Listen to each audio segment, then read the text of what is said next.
નમસ્કાર, સમાચારો સાથે હું ઘનશ્યામ. આપ જોઈ રહ્યા છો જીએસટીવી. મહત્વના સમાચારની વાત કરીએ તો રાજકોટમાં એક્સપાયરી ડેટ વીતી ચૂકેલા ઠંડા પીણા વેચવાના રેકેટનો પર્દાફાશ થયો છે. અહીંના મવડી ચોક વિસ્તારમાં દરોડો પાડીને કોર્પોરેશનના આરોગ્ય તંત્રએ એક્સપાયર્ડ થઈ ચૂકેલા ઠંડા પીણાનો જથ્થો જપ્ત કર્યો છે. આ બોટલ પરથી એક્સપાયરી ડેટ ભૂંસીને આ ઠંડા પીણાની બોટલ્સ વેચવામાં આવતી હતી.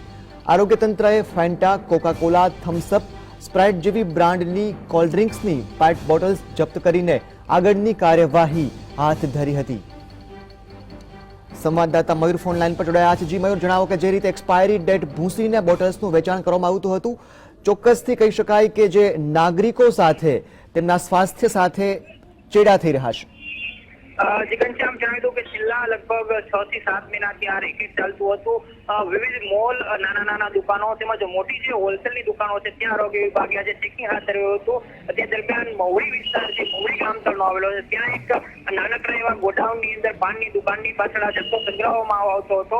લગભગ 4 મહિના પહેલા એક્સપાયર થઈ ગયેલી વિવિધ ફ્લેવરની જે મલ્ટીનેશનલ કંપનીની ઠંડા પીણાની બોટલો છે તેનો લગભગ 500 થી વધુ 1 લીટર, 2 લીટર અને 2 લીટરનો જથ્થો ઝડપાયો હતો. તમામ વિગતો બેંક નંબર ચાલતા તે તમામ જથ્થો એક્સપાયરી ડેટ વાળો હોવાનું માલુમ પડ્યું હતું.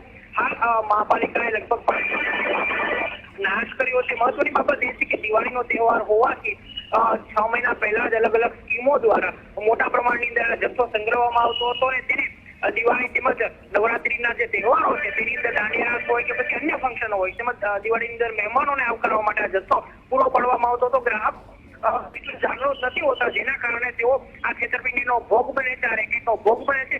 મહત્વની બાબત એ છે કે એ પણ ખુલાસો થયો છે કે મોટા લગ્ન સમારંભો તેમજ મોટા પાર્ટી પ્લોટની અંદર જે મોટા જમણવારો થતા હોય છે તેની અંદર કોલ્ડ ડ્રિંક્સ પીરસવામાં આવતું હોય છે, ત્યારે પણ કેટરિંગના ધંધાર્થીઓ આ સસ્તો માલ જે મલ્ટીનેશનલ કંપનીનો જે એક્સપાયરી ડેટ વાળો તે લઈ જતા હોય છે અને તેને પીરસતા હોય છે.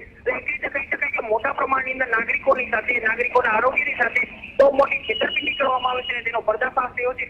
હાલ એક દુકાન અને ગોડાઉનની અંદર દરોડો પાડી અને 5 બોટલોનો નાશ કર્યો છે. સાથે જે માલિક છે તેને નોટિસ ઇસ્યુ કરવામાં આવી છે તેમજ ફૂડ સેફ્ટી એક્ટ અંતર્ગત તેની સામે ગુનો પણ દાખલ કરવાની પ્રક્રિયા હાથ ધરવામાં આવી છે.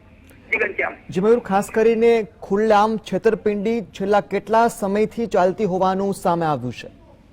ઘનશ્યામ, પ્રાથમિક રૂપથી એ માહિતી મળી છે કે છેલ્લા 6 થી 7 મહિનાથી મવડી ગામતળની જે ગેલમાં પાન અને કોલ્ડ ડ્રિંક દુકાન અને ગોડાઉન છે ત્યાં આચરવામાં આવતી હતી. મહત્વની બાબત એ છે કે મવડી વિસ્તારની અંદર મોટા પ્રમાણની અંદર પાર્ટી પ્લોટો આવેલા છે, ત્યાં માલ સપ્લાય થતો હતો. એટલે કહી શકાય કે હાલ તો 6 થી 7 મહિનાથી આ રેકેટ ચાલતું હતું, પરંતુ કદાચ એવું પણ બની શકે કે આ સિવાયની અન્ય જે દુકાનો છે ત્યાં પણ મોટા પ્રમાણમાં રેકેટ ચાલતું હોય.